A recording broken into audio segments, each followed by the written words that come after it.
मुफ्त योजनाओं को लेकर सुप्रीम कोर्ट की बड़ी टिप्पणी। क्या फ्री देने लायक है, क्या नहीं, बताएगा सुप्रीम कोर्ट। हम तय करेंगे फ्री बी की परिभाषा। सुप्रीम कोर्ट बोला, हम तय करेंगे फ्री बी की परिभाषा।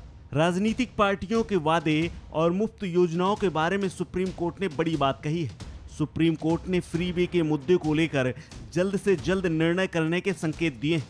फ्री बी के मुद्दे पर सुप्रीम कोर्ट ने सुनवाई के बाद अहम टिप्पणी करते हुए कहा है कि हम फैसला करेंगे कि फ्री बी क्या है। अब ये परिभाषित करना होगा कि फ्री बी क्या है। जनता के पैसे को कैसे खर्च किया जाए, हम इसका परीक्षण करेंगे। क्या सार्वभौमिक स्वास्थ्य देखभाल, पीने के पानी तक पहुंच, शिक्षा तक पहुंच को फ्री बी माना जा सकता है? हमें यह परिभाषित करने की आवश्यकता है कि एक फ्री बी क्या है। क्या हम किसानों को मुफ्त में खाद देने से रोक सकते हैं? मुफ्त शिक्षा, सार्वभौमिक शिक्षा का वादा, चिंता, सार्वजनिक धन खर्च करने का सही तरीका क्या है, यह हम तय करेंगे।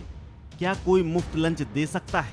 इसके साथ ही सुप्रीम कोर्ट तय करेगा कि राज्य के राजनीतिक दलों को मतदाताओं से वादा करने से रोका जा सकता है या नहीं। इस मामले में सुप्रीम कोर्ट अगली सुनवाई सोमवार को करेगा। बता दें कि इस मामले में आम आदमी पार्टी ने चुनावी भाषण और वादों की समीक्षा के दायरे से बाहर रखने की मांग की है। उन्होंने कहा है कि चुनाव से पहले किए गए वादे, दावे और भाषण बोलने की आज़ादी के तहत आते हैं, उन पर रोक कैसे लगाई जा सकती है। बता दें कि कांग्रेस चुनाव के दौरान मुफ्त चुनावी घोषणाओं के समर्थन में सुप्रीम कोर्ट पहुंची है। फ्री बी को लेकर मध्य प्रदेश कांग्रेस की नेता जया ठाकुर ने सुप्रीम कोर्ट में अर्जी दाखिल की है। याचिका में कहा गया है कि सत्तारूढ़ दल सब्सिडी प्रदान करने के लिए बाध्य है। याचिका में कहा गया है कि कमजोर वर्ग के उत्थान के लिए योजनाओं को फ्री बी नहीं कहा जा सकता। जया ठाकुर ने बीजेपी नेताओं और वकील अश्विनी कुमार उपाध्याय की याचिका का विरोध किया है। जया ठाकुर ने खुद को मामले में पक्षकार बनाने की मांग की है। याचिका में कहा गया है कि सरकार चलाने वाले सत्तारूढ़ दलों का कर्तव्य है कि वह समाज के कमजोर वर्ग का उत्थान करें, योजनाएं बनाएं और इसके लिए सब्सिडी प्रदान करें। याचिका में कहा गया है कि नागरिकों को दी जाने वाली सब्सिडी और रियायतें संवैधानिक दायित्व और लोकतंत्र के लिए आवश्यक है। तमिलनाडु के सत्तारूढ़ डीएमके सरकार ने मुफ्त रेवड़ी के मामले में कहा है कि मुफ्त रेवड़ी का दायरा बहुत व्यापक है और ऐसे कई पहलू हैं जिन पर विचार करने की आवश्यकता है।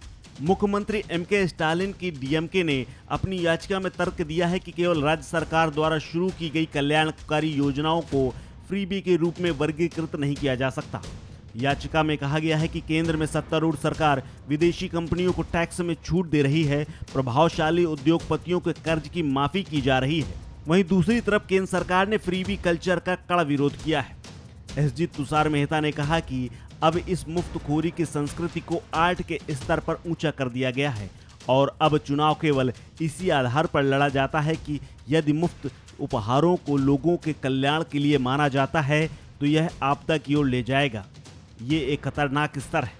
कोर्ट को इसमें दखल देना चाहिए और नियम तय करने चाहिए। अब इस मुफ्तखोरी की संस्कृति को कला के स्तर तक ऊंचा कर दिया गया है और अब चुनाव केवल जमीन पर लड़ा जाता है। यदि मुफ्त योजनाओं को लोगों के कल्याण के लिए माना जाता है तो यह एक आपदा से कम नहीं होगा।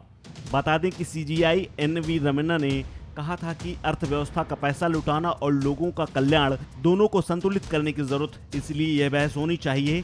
कोई ऐसा नहीं होना चाहिए जो विचारों को दृष्टि में रखे। एसजीआई ने कहा कि हम किसी भी लोकतांत्रिक विरोधी कदम को छूने नहीं जा रहे हैं, जैसे राजनीतिक पार्टियों को डी रजिस्टर करने का मामला है। इस खबर में फिलहाल इतना ही। अपडेट्स के लिए बने रहिए वन इंडिया हिंदी के साथ।